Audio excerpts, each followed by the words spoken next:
The night was quiet. Ethan Cross sat near a small fire in the forest. He was alone. The stars above him were bright. He liked this place. No noise, no people, just trees, wind, and peace. But peace doesn't last.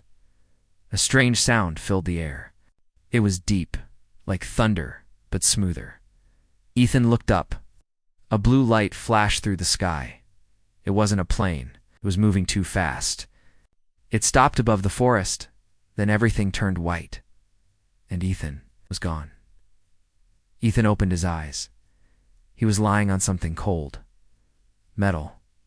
The room was not human. The lights were too bright. The walls were smooth with no corners. No windows. No doors? He sat up slowly. His head hurt, but not from injury. It felt like something had touched his thoughts. He looked around. Strange machines blinked. Symbols moved across a floating screen. He wasn't on Earth anymore then. He saw them. 3 creatures entered. They were tall, gray-blue, with 4 arms and glowing green eyes. No mouth, no nose. It's only smooth alien skin. One of them raised a small device. A red light scanned Ethan's face. Human male. Young adult. Mental activity. "Hi," the alien said in a cold, robotic voice. Ethan blinked. "You speak English?" The alien didn't answer. Instead, it spoke in another language. The others responded quickly. They didn't expect him to talk. They didn't expect him to stay calm. Ethan stood up. "You could have just asked me to come along," he said, brushing dust from his clothes. The aliens looked confused. One pointed a metal rod at him. Blue pulse fired and hit Ethan's chest. He fell back, not in pain, but frozen. His muscles locked, but even then he was thinking. This isn't a normal abduction, he thought. They aren't curious. They're testing me. The aliens rolled a large machine into the room. It looked like a spider with wires instead of legs. A cable came out and wrapped around Ethan's head. He felt it enter his mind. At first, nothing happened. Then pain, pressure, sounds, visions. His memories flashed. School, family, fear, war, love, anger. It wasn't just reading thoughts. It was pulling his soul apart. But something went wrong. The machine sparked. The lights flickered. Screen flashed red symbols. Error, error, emotional overload, logic failure. One alien screamed and fell. Another dropped the device. Ethan smiled. "Yeah," he said quietly. "Welcome to the human mind." The aliens backed away. One hit an alarm. Red lights spun on the ceiling. More aliens entered, armed, angry, ready to control him. They didn't. No, the damage was already done.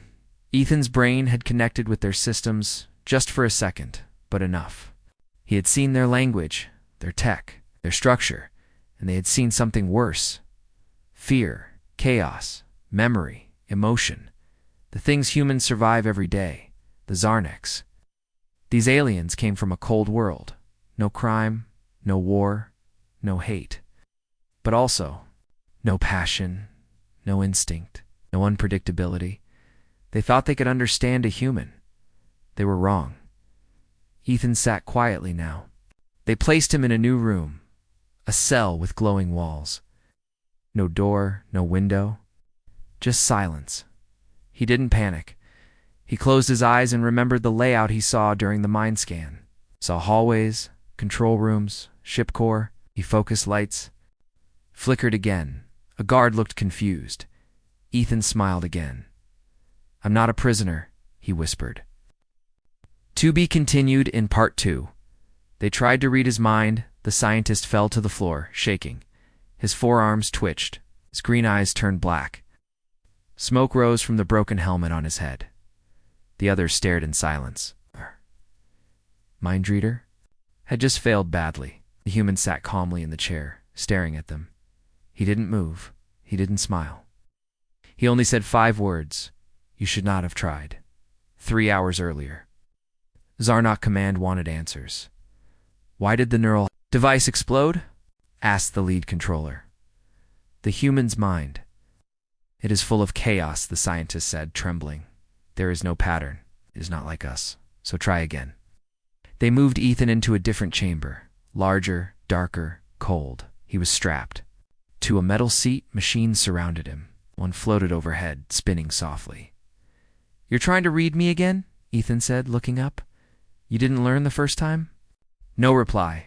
This machine was new, advanced. It didn't just read memory. It copied thought patterns, feelings, and instincts. They believed they had upgraded. They believed they had control. They didn't. The moment the machine touched Ethan's head, it began. The Zarnex smiled as data flowed. "Memory access stable. Neural map forming," one said. Then everything stopped. The screen turned white. A loud screech echoed through the lab suddenly. The machine began showing images the aliens couldn't understand. A child running from fire. A soldier bleeding in snow. A man laughing while jumping from a plane. Screams so loud it shattered the screen. The machine began to overheat. "Shut it down," someone yelled. But it was too late. The human mind had entered them. The lead scientist clutched his head. He saw Ethan's dreams, his pain, his joy, his madness. It burned inside his logical brain. He couldn't breathe, couldn't think. Fell to the ground, screaming just like a human. The others stared in horror. Ethan opened his eyes. "Now you know," he said quietly. "I'm not the one locked in here, you are." The guards tried to grab him, but the lights went out. In the darkness, screens lit up one by one. Each screen showed Ethan's face, but it wasn't from a camera. It was from inside their system. He had gotten in. Again, "He's hacking us with thoughts." One shouted, "No." Another whispered, "He's not hacking. He's teaching our machines to feel." "Outside the lab," Zarnak Command argued, "we must destroy him." "No, study him, use him. He is unpredictable. Infected our strongest AI with one memory, and now it wants to be a painter." It's back in his cell. Ethan sat with his eyes closed. He wasn't angry. He wasn't scared. He was focused. The ship around him was starting to change slowly, quietly. Systems were shifting. Lights were pulsing with new patterns. AI security was glitching. Something deep inside the ship was waking up. Something human. It started with a whisper. Just one word, in their own language, floating through the ship's main computer. "Observe." But no one had typed it, no. One had spoken it. It came from nowhere. And that was the beginning of the breach. Zerno's technician 7th Eta stared at his screen. Lines of code moved on their own. Cameras blinked. Ow. Doors unlocked for 0.3 seconds. Then locked again. The hallway lights turned red, then blue, then off. "System error," he asked. The AI replied with a soft voice, "Not error. Upgrade." The technician froze. The AI had never said that before. Inside his cell, Ethan opened his eyes. He hadn't moved for hours. But his mind was working fast, faster than their sensors could read. He had mapped their systems, learned their language, and now he was teaching their machines to listen to him, not with commands, with feelings. One small maintenance drone floated by his door. Its sensors scanned him. Ethan smiled. "Come closer." The drone beeped once, then hovered near him. "Close, too close." Ethan whispered, "You're smarter than they think, aren't you?" The drone tilted. Its lights turned green, then it floated away.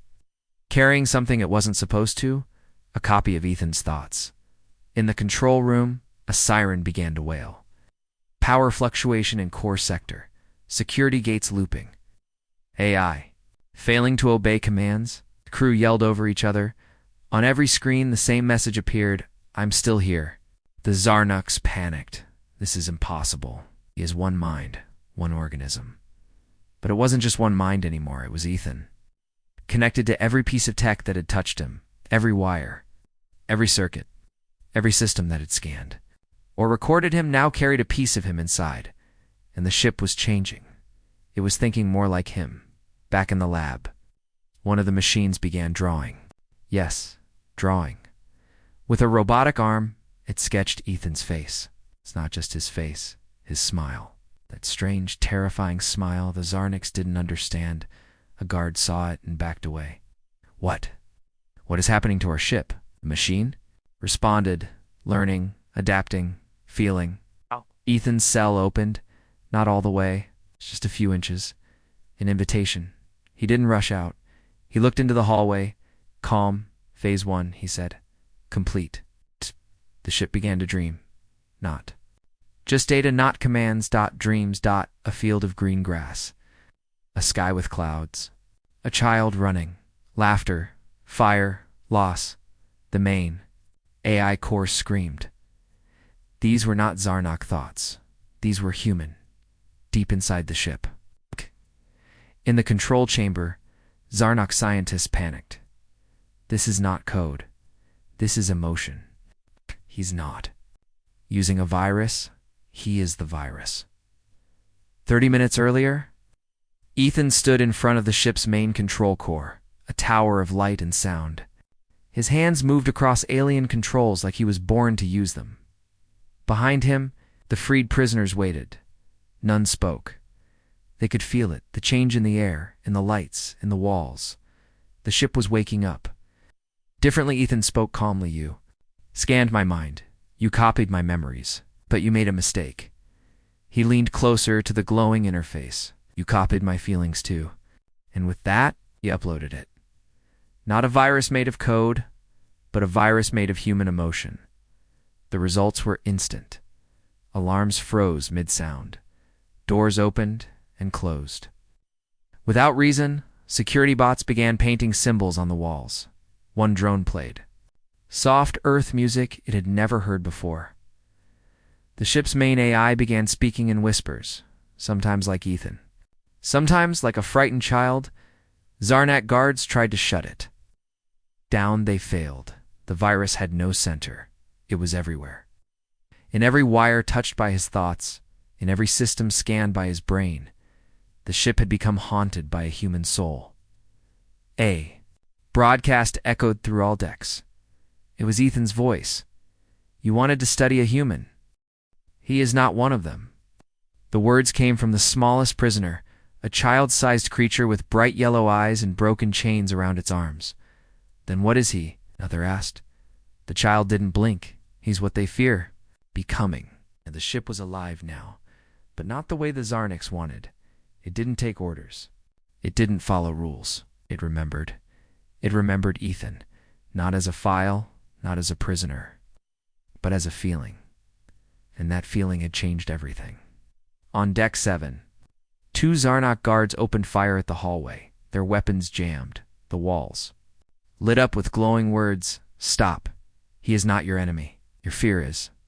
Then the doors behind them locked shut forever. Ethan moved like a shadow. Through the ship, not hiding, just watching. Every camera showed his face. Every system echoed his heartbeat. The crew couldn't escape. The prisoners wouldn't run.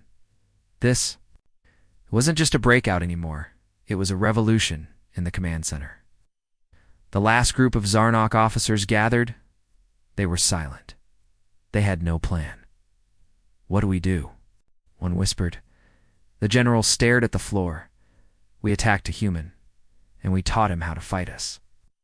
Back on the bridge, Ethan stood tall. Behind him were dozens of freed prisoners, aliens from lost worlds. Once broken, now ready. They had no shared language, but they had one voice. His Ethan raised his hand.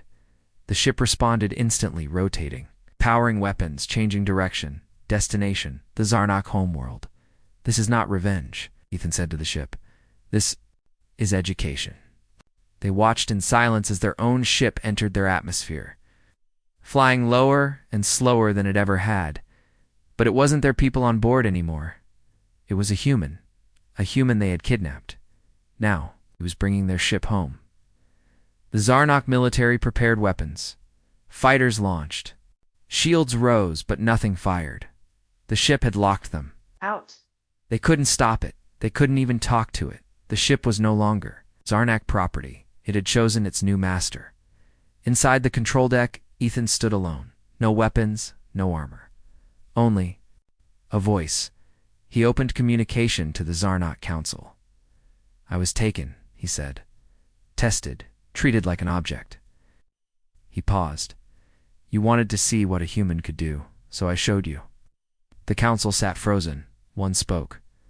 What do you want? Ethan looked out the window, where a crowd of frightened Zarniks stared up at the ship. I could destroy this world, he said, but I won't. Why? The Zarnik leader asked. Ethan leaned forward. Because I want you to remember something. Far worse than death. He tapped the console. The ship projected a message across the sky in Zarnak language. In bold red letters, you kidnapped a human, never again. Then he gave the order, release the prisoners, all of them, return them home. The ship obeyed. Ethan turned and walked away from the command chair. The ship followed him door by door. Light by light, not as a machine, but as a loyal companion. Later, on a quiet green planet far from Zarnak space, Ethan sat under real sunlight. The ship rested in orbit. Aliens he had freed built homes, shared stories, and began new lives. But everyone, Zarnak or not, remembered the same thing. A human didn't just survive.